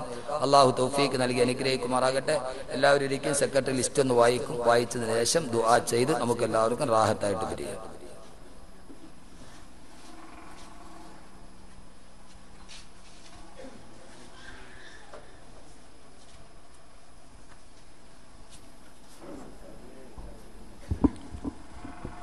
അസ്സലാമു അലൈക്കും. മരണപ്പെട്ട മാതാപിതാക്കൾക്കും ശരീരസുഖത്തിനും വേണ്ടി കുടുംബൈശ്വര്യത്തിനു വേണ്ടി ദുആ ചെയ്യാൻ കുഴൽക്കിണർ നിർമ്മാണത്തിലേക്ക് മുഹമ്മദ് കുഞ്ഞ് ചെറുകര വീട് 501 രൂപ. മരണപ്പെട്ട പിതാവിനും വരുന്ന വർഷത്തെ ഹജ്ജിന് പോയി മഗ്ലൂലും മഹ്റൂമുമായ ഹജ്ജും ചെയ്യുന്നതിനും ശരീരസുഖത്തിനും ലഭിക്കുന്നതിന് വേണ്ടി ദുആ ചെയ്യാൻ ലത്തീഫ ബീവി ചെറുകര വീട് 201 രൂപ. മരണപ്പെട്ട പിതാവിന് ദുആ ചെയ്യാൻ അബ്ദുൽ സലീം കുന്നത്ത് വീട് മോദിൽ 101 രൂപ. മരണപ്പെട്ട മാതാപിതാക്കൾക്ക് ദുആ ചെയ്യാൻ ഒരു വ്യക്തി 111 രൂപ. കുടുംബാംഗങ്ങളുടെ അസുഖം മാറുന്നതിനും ശരീരസുഖത്തിനും കുടുംബ ഐശ്വര്യത്തിനും മക്കളുടെ വിദ്യാഭ്യാസ പുരോഗതിക്കും ബിസിനസിന്റെ അഭിവൃദ്ധിക്കും വേണ്ടി ദുആ ചെയ്യാൻ സൈഫുദ്ദീൻ MS കോട്ടേജ് 5000 രൂപ. മരണപ്പെട്ട പിതാവിന് ദുആ ചെയ്യാൻ കുഴൽക്കിണർ നിർമ്മാണത്തിലേക്ക് ഒരു വ്യക്തി 201 രൂപ. വരുന്ന വർഷത്തെ ഹജ്ജിന് പോയി മഖ്ബൂലും മഹ്റൂറും ആയ ഹജ്ജ് ചെയ്യുന്നതിലേക്ക് വേണ്ടി ശരീരസുഖത്തിന് വേണ്ടി ദുആ ചെയ്യാൻ ഐഷ ബീവി പുത്തൻവിള 201 രൂപ. കുടുംബത്തിൽ നിന്നും മരണപ്പെട്ടവർക്ക് ദുആ ചെയ്യാൻ കുഴൽക്കിണർ നിർമ്മാണത്തിന് സലാഹുദ്ദീൻ കണ്ണേറ്റിൽ 251 രൂപ. ശരീരസുഖത്തിന് മക്കളുടെ നാഫിയ എൽമിനും വേണ്ടി ദുആ ചെയ്യാൻ സലാഹുദ്ദീൻ കണ്ണേറ്റിൽ വീട് 251 രൂപ. ശരീരസുഖത്തിന് വേണ്ടി ദുആ ചെയ്യാൻ ഐഷ ബീവി പെരുമ്പലത്ത് വീട് 101 രൂപ. കുടുംബൈശ്വര്യത്തിന് ദുആ ചെയ്യാൻ ഷരീഫ ബീവി ഹാഷിം മൻസിൽ 200 രൂപ. കുടുംബത്തിൽ നിന്നും മരണപ്പെട്ടവർക്ക് ദുആ ചെയ്യാൻ അസ്നാരിപ്പുള്ള കുന്നുംപുറത്ത് വീട് 100 രൂപ. മരണപ്പെട്ട ഭാര്യയ്ക്കും കുടുംബൈശ്വര്യത്തിനു വേണ്ടി ദുആ ചെയ്യാൻ ഷംസുദ്ദീൻ തൈക്കൂട്ടത്തിൽ 101 രൂപ. ദുആ ചെയ്യാൻ അബ്ദുൽ കരീം ഷാജി നിവാസ് 101 രൂപ. മരണപ്പെട്ട മാതാപിതാക്കൾക്കും കുടുംബത്തിനും വേണ്ടി ദുആ ചെയ്യാൻ അബ്ദുൽ മജീദ് താസിം മൻസിൽ 151 രൂപ. മരണപ്പെട്ട മാതാപിതാക്കൾക്കും ദുആ ചെയ്യാൻ വാവാ കുഞ്ഞ് കരിപ്പൂക്കടം 101 രൂപ. കാക്കയുടെ അസുഖം മാറുന്നതിന് ദുആ ചെയ്യാൻ ലൈല ബിബി തസ്ലീമ മൻസിൽ 101 രൂപ. മക്കളുടെ വിദ്യാഭ്യാസ പുരോഗതിക്കും ശരീരസുഖത്തിനും ദുആ ചെയ്യാൻ അബ്ദുൽ സലാം ദാറുസ്സലാം 500 രൂപ. മക്കളുടെ വിദ്യാഭ്യാസ പുരോഗതിക്കും ശരീരസുഖത്തിനും വേണ്ടി ദുആ ചെയ്യാൻ ജലീല ബിബി 201 രൂപ. ദുആ ചെയ്യാൻ അബ്ദുൽ അസീസ് AJ നിവാസ് 300 രൂപ. ദുആ ചെയ്യാൻ ജുമൈല ബീവി AJ നിവാസ് 200 രൂപ. മക്കളുടെയും സ്വന്തം ശരീരസുഖത്തിനു വേണ്ടി ദുആ ചെയ്യാൻ മുബീന ദാറുൽ ഹുദ 100 രൂപ. ശരീരസുഖത്തിന് ദുആ ചെയ്യാൻ അസുമ ബീവി ചേനവിള 100 രൂപ. മരണപ്പെട്ട വാപ്പമാക്കും ദുആ ചെയ്യാൻ ഒരു വ്യക്തി 101 രൂപ. ശരീരസുഖത്തിന് ദുആ ചെയ്യാൻ ഫാത്തിമ ബീവി ഏറത്തുവിളാകം 100 രൂപ. മരണപ്പെട്ട മാതാപിതാക്കൾക്ക് ദുആ ചെയ്യാൻ അബ്ദുൽ അസീസ് ഷീജ കോട്ടേജ്